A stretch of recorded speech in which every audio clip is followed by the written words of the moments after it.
नमस्कार साथियों, बदला प्लेटफॉर्म में आपका स्वागत है। NCERT class 8 lesson number 4 science subject पदार्थ, धातु और अधातु, मटेरियल, मेटल्स और नॉन मेटल्स। कल अपन ने मेटल्स के बारे में स्टडी किया था। मेटल्स की केमिकल प्रॉपर्टीज जैसे रस्टिंग ऑफ आयरन है, कॉपर पर हरे रंग की जो परत चढ़ती है हवा में खुला छोड़ देने पर, वो किसका मिक्सचर होती है? तो कॉपर हाइड्रोक्साइड और कॉपर कार्बोनेट का मिक्सचर होता है। ये अपन ने कल देखा था। आगे देखते हैं नॉन मेटल्स, अधातु। तो अधातु क्या होती हैं, उसकी प्रॉपर्टीज़ क्या होती हैं? तो रूम टेम्परेचर पर नॉर्मली ये गैसियस अवस्था में प्रेजेंट होती है नॉन मेटल्स, जैसे सल्फर हैं, कार्बन, ऑक्सीजन। केवल इसमें भी अपवाद होता है नॉन मेटल्स में कि ब्रोमीन ही एक ऐसी नॉन मेटल है जो द्रव अवस्था में प्रेजेंट होती हैं। इसकी क्रियाशीलता नॉन मेटल्स की कम होती हैं। सबसे अधिक जो क्रियाशीलता होती है वो फॉस्फोरस की होती है। फॉस्फोरस को खुला छोड़ देने पर ऑक्सीजन से रिएक्शन करके जलने लगता है, इसलिए फॉस्फोरस को हमेशा वाटर में रखा जाता है। नॉन मेटल्स जीवन के लिए भी अनिवार्य होती हैं। ऑक्सीजन गैस जो अपन श्वसन के रूप में ग्रहण करते हैं, श्वसन में गैसों का यूज होता है। नॉन मेटल्स का उपयोग फर्टिलाइजर, उर्वरकों के रूप में भी उपयोग किया जाता है। कुछ नॉन मेटल्स होती हैं जैसे क्लोरीन है, तो उसका उपयोग जल के शुद्धिकरण में भी होता है। पटाखों में भी नॉन मेटल्स का यूज होता है।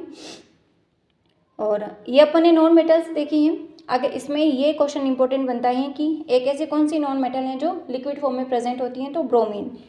धातु और अधातु की केमिकल प्रॉपर्टीज। नंबर फर्स्ट देखते हैं ऑक्सीजन से क्रिया, जिसमें अपन ने कल देखा था रस्टिंग ऑफ आयरन है और उसका सूत्र होता है Fe2O3.XH2O। ये पूछा जाता है chemical formula rusting of iron का। स्पेशल नोट देखते हैं इसमें कि मैग्नीशियम जो धातु हैं वो ऑक्सीजन से रिएक्शन करके मैग्नीशियम ऑक्साइड का फॉर्मेशन करती हैं। यानी कि इससे क्या पता चलता है कि जो धात्विक ऑक्साइड्स होते हैं वो क्षारीय प्रकृति के होते हैं, बेसिक नेचर के होते हैं। तो यहाँ से ये बनता है कि धात्विक ऑक्साइड जो होते हैं वो किस प्रकृति के होते हैं? तो क्षारीय प्रकृति के। सल्फर और ऑक्सीजन की अभिक्रिया में बनने वाला जो उत्पाद है उसका नाम सल्फर डाइऑक्साइड गैस होती है। जब ये सल्फर डाइऑक्साइड SO2 गैस को वाटर में सॉल्युबल करते हैं तो सल्फ्यूरस अम्ल प्राप्त होता है। SO2 sulphur dioxide plus H2O water, sulphurous अम्ल। कॉम्पिटिटिव एग्जाम्स में इसका केमिकल फॉर्मूला पूछा जाता है। सल्फ्यूरस अम्ल H2SO3, सल्फ्यूरिक अम्ल H2SO4। आगे और पढ़ेंगे अपन। सल्फ्यूरस अम्ल के भी बहुत सारे प्रकार हैं, ऑर्थो हैं, पायरो हैं। तो अभी ये ध्यान रखना है कि सल्फ्यूरस अम्ल H2SO3, सल्फ्यूरिक H2SO4। H2SO3 जो ये सल्फ्यूरस अम्ल हैं क्या करता है, इसका टेस्ट करते हैं अपन। तो ब्लू लिटमस पेपर जो होता है उसको रेड कर देता है। यानी कि अधातु के जो ऑक्साइड्स होते हैं वो किस नेचर के होते हैं? एसिडिक नेचर के। लिटमस पेपर अगर ब्लू हैं वो रेड हो जाता है तो एसिडिक नेचर को शो करता है, और रेड जो लिटमस पेपर है वो ब्लू हो जाता है तो बेसिक नेचर को शो करता है। तो ये दोनों लाइन अपन को ध्यान में होनी चाहिए, ऑक्साइड्स का नेचर।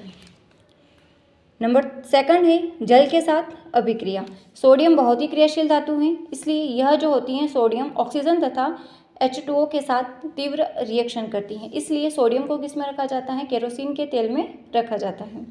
नंबर थर्ड अम्ल से अभिक्रिया। अधातु जो नॉन मेटल्स होती हैं वो अम्ल से रिएक्शन नहीं करती हैं, जबकि मेटल्स अम्ल से रिएक्शन करते हैं और हाइड्रोजन गैस उत्पन्न करते हैं। मोस्ट इंपॉर्टेंट क्वेश्चन बनता है कि धातुएं अम्ल से अभिक्रिया करके कौन सी गैस उत्पन्न करते हैं? तो हाइड्रोजन गैस। ये क्वेश्चन पूछा हुआ है, जो पॉप ध्वनि के साथ में जलते हैं, पॉप साउंड के साथ। नंबर 4 क्षार से अभिक्रिया।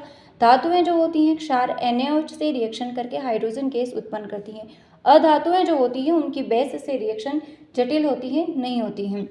और ये NaOH जो होता है, अपन केमिस्ट्री में जब प्रैक्टिकल करते हैं तो इसकी पेलेट्स आती है, छोटी छोटी सी टिकियाँ, तो उनको स्पेचुला की सहायता से यूज़ करना चाहिए वरना हाथ जलने लगते हैं। आगे नंबर 5 है विस्थापन अभिक्रिया। विस्थापन अभिक्रिया क्या होती है कि जो अधिक सक्रिय पदार्थ के द्वारा कम सक्रिय पदार्थ का विस्थापन कर दिया जाता है, तो उसे कहते हैं विस्थापन अभिक्रिया।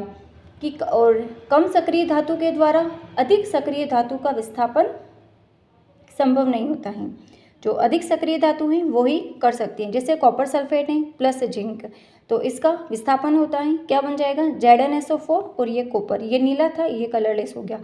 Fe प्लस CuSO4 तो FeSO4 plus copper, Na plus AgCl Ag plus NaCl।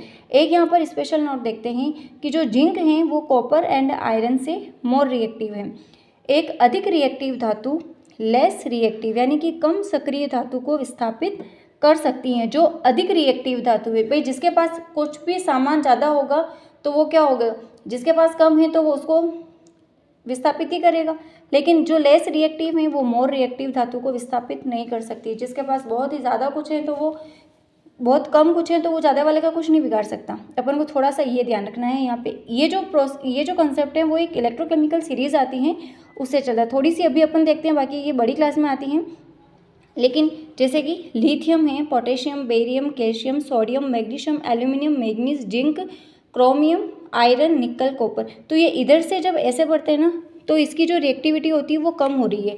यानी कि जो जिंक है ये इधर वाले की रिएक्टिविटी ज़्यादा है, तो ये इधर से जब नीचे आएंगे ना तो ये ऊपर वाली जो धातु है इस नीचे वाली धातुओं को विस्थापित कर सकती हैं, और नीचे वाली धातु इन ऊपर वाली धातुओं को विस्थापित नहीं कर सकती, क्योंकि ये ऊपर वाली धातुएं क्या है, मोर रिएक्टिव है। जैसे जैसे नीचे आ रही तो वो लेस रिएक्टिव है। तो ये वाला कंसेप्ट है विस्थापन अभिक्रिया का, कि कम सक्रिय धातु के द्वारा अधिक सक्रिय धातु का विस्थापन पॉसिबल नहीं है। इसे ही कहते हैं विस्थापन अभिक्रिया, कि अधिक सक्रिय पदार्थ के द्वारा कम सक्रिय पदार्थ का विस्थापन कर दिया जाना, या कम सक्रिय पदार्थ का स्थान जो है वो अधिक सक्रिय पदार्थ ले लेता है। तो ये अपना चैप्टर कंप्लीट है। कल अपन इसके ऑब्जेक्टिव क्वेश्चंस जितने भी बनते हैं वो करेंगे। तो मिलते हैं कल की क्लास में। Thank you.